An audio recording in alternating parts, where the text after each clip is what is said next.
Hello everyone, we have some news and raid developments. So a patch has arrived today. So what the patch does is simple. They did announce that we would start to get primal quartz from live arena chests. So that is live now. You are limited, just so that you do not grind this infinitely, there is a cap. If you are in bronze, you can get 1.5 primal shard, that is 150 primal cores per month, and on silver it is 300, which is 3 primal shards, and on gold it is 4 primal shards per month, right? You cannot exceed that, and it does reset every single month, like the ancient shards we buy from the market. And so I thought we saw the amount. I think it doesn't write it here, but on gold I think you earn 100 primal quartz per chest. So you have to get 140 wins, which means 4 chests, to reach your monthly limit, right? I mean, can we see it?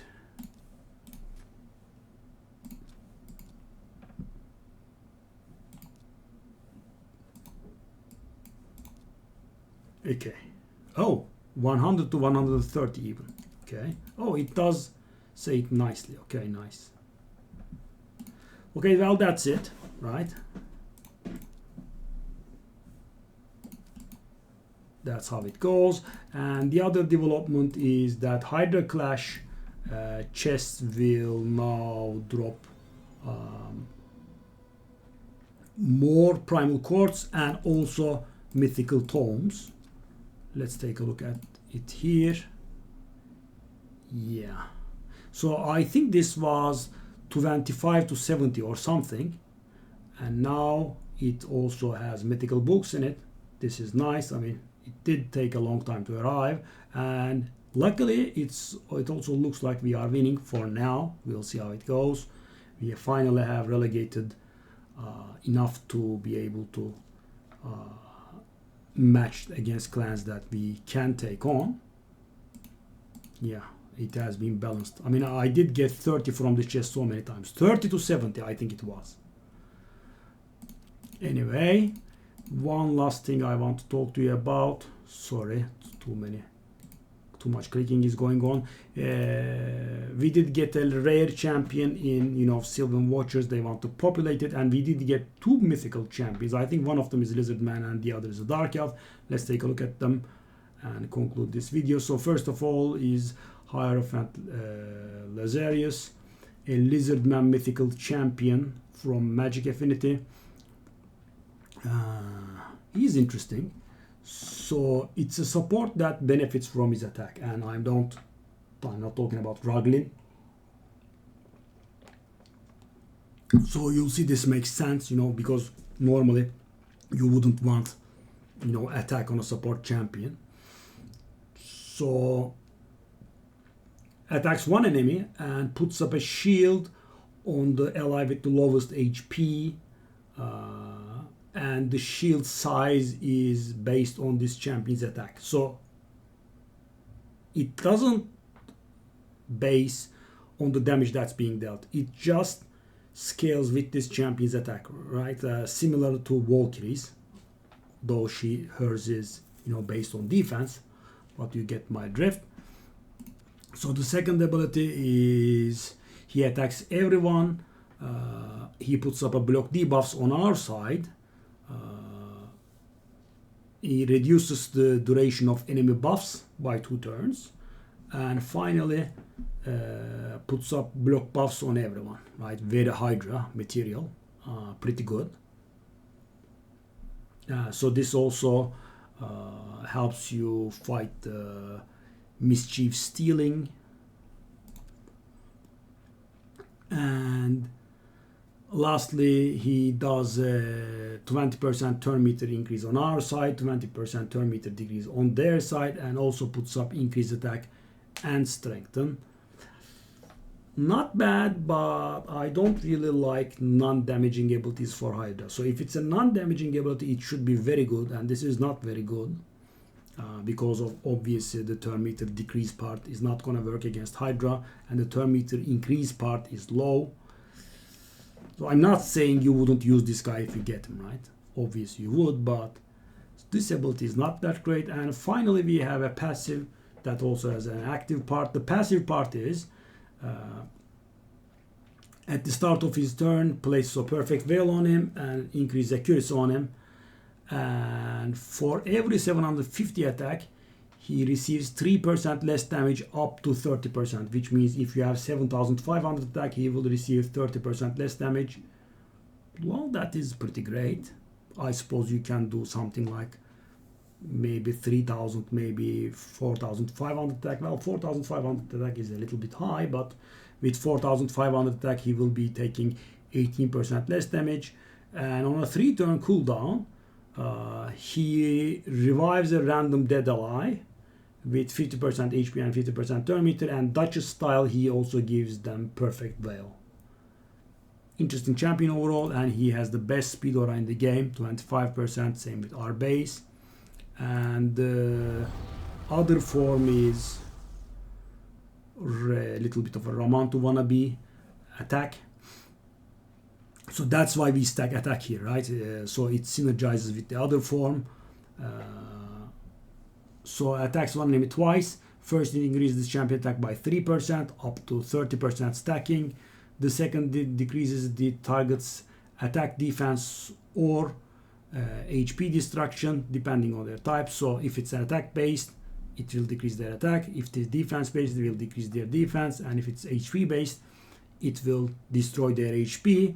And it doesn't work against support type champion because, you know, they don't have that kind of stat. So what you could do is you could start the fight this way, right? This damage type, and you stack up your attack by up to 30%, and then you go back so you have a damage reduction in the support form. Attacks all enemies will ignore a shield and increase defense buffs. Before attacking, removes all debuffs from this guy, and every debuff that's removed increases this attack's damage by 15%. And so guys, normally it would end here and we would say a conditional champion, right? But because it's a mythical, it goes on. If there were no debuffs to remove on this guy, increases his damage by 15% for each ally instead. So which means, you know, in PvP up to 60%, right? In Hydra up to 90% damage, which is great. And of course, ignoring shield and increased defense buffs do not really help in Hydra, but they will help in PvP. And so we have a Georgid wannabe here. Ally protection, strength, and shield will be ignored. Well, similar to Supreme Elhain, more like. And ignores 30% of target's defense. That is great. So, you know, if the enemy has Necret, you just kill with this guy because he ignores everything that Necret dies. And steals 50% of the target's turn meter, cannot be resisted. And steal means he will have up to 50% turn meter after the attack. Right, great.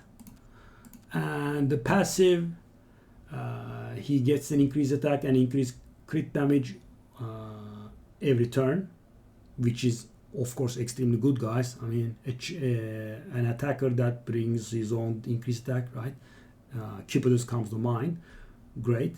And the passive's active effect is when he kills someone, the rest of the enemy team gets all of their cooldowns increased by 2 turns, which is insane, of course.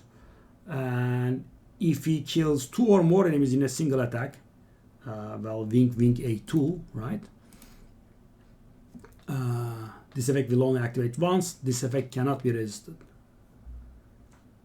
And the 25% speed aura, great, lovely. Pretty good champion, and 2 people already have it. Wow, I hate you guys.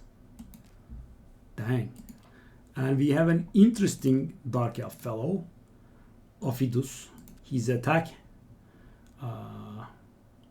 places a perfect veil on the ally with the highest attack for 1 turn. Generally, that would be himself, right? He gives veil to himself, which is pretty good, right? Veil can be very annoying in PvP.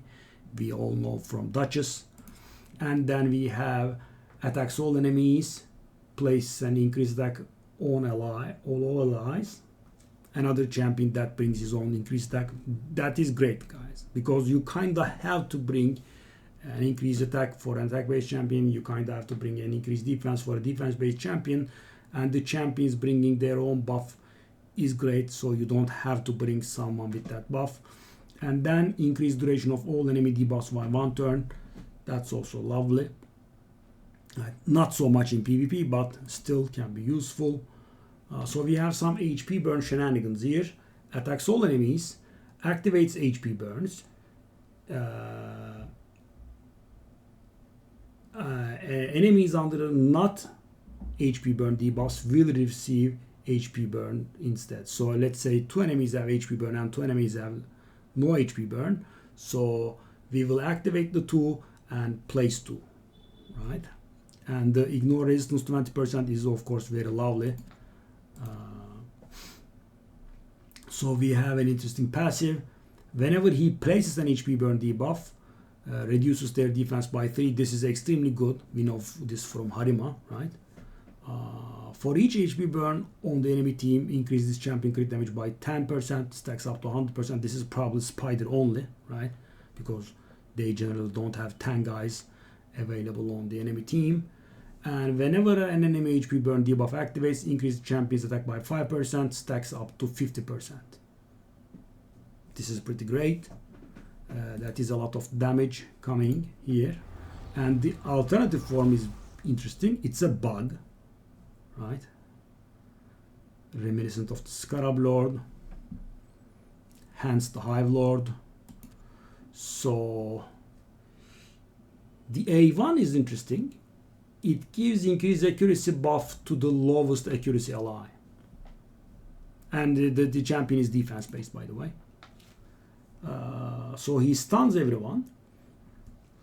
And if you weren't able to put up the stun, it puts up 2 15% continuous heal buffs on all allies. So in Hydra, it does give us 2 continuous heals on the entire team. Not bad. Behold the Beast. He does AoE provoke and a 3-turn cooldown. He gives himself the strengthen buff, and he gives increased defense to everyone. So this is good because he buffs everyone asymmetrically. Everyone gets 1 buff, but he gets 2 buffs out of it, right? So this means a little bit of Head of Mischief tanking in Hydra, and obviously because he's able to provoke, he will also tank the provoke head at the same time, so can be used in Hydra. Pretty decent. And he also has the self buff. Sadly doesn't attack, but I think this ability does enough for not attacking, right? I mean, the lizard fellow, I wasn't happy, Hydra performance wise, but this is, I think, good enough. But of course it would have been better if he did hit. And finally we have an interesting passive. When attacked, he places a weaken, and also 35% chance of placing a stun, right? Can be extremely annoying in PvP, I dare say. The weaken is great, and it will always happen. And when in this form, every 2 attack gives him 1 defense. Because, guys, you have an attack champion that transforms into a defense champion, and it's not very great. Right, because are you going to build for attack or defense, right? So generally what you would be doing is that you will be building for 1 form, and the main stat for the other form would be useless there, but so this helps us, right?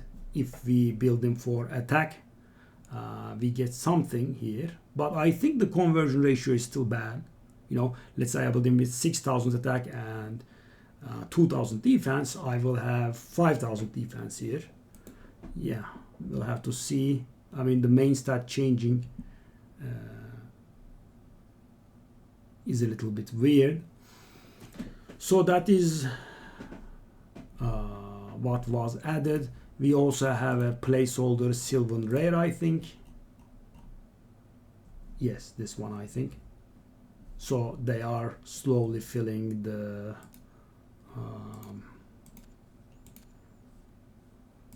faction. So that is about the editions, and I will see you on stream. Bye bye.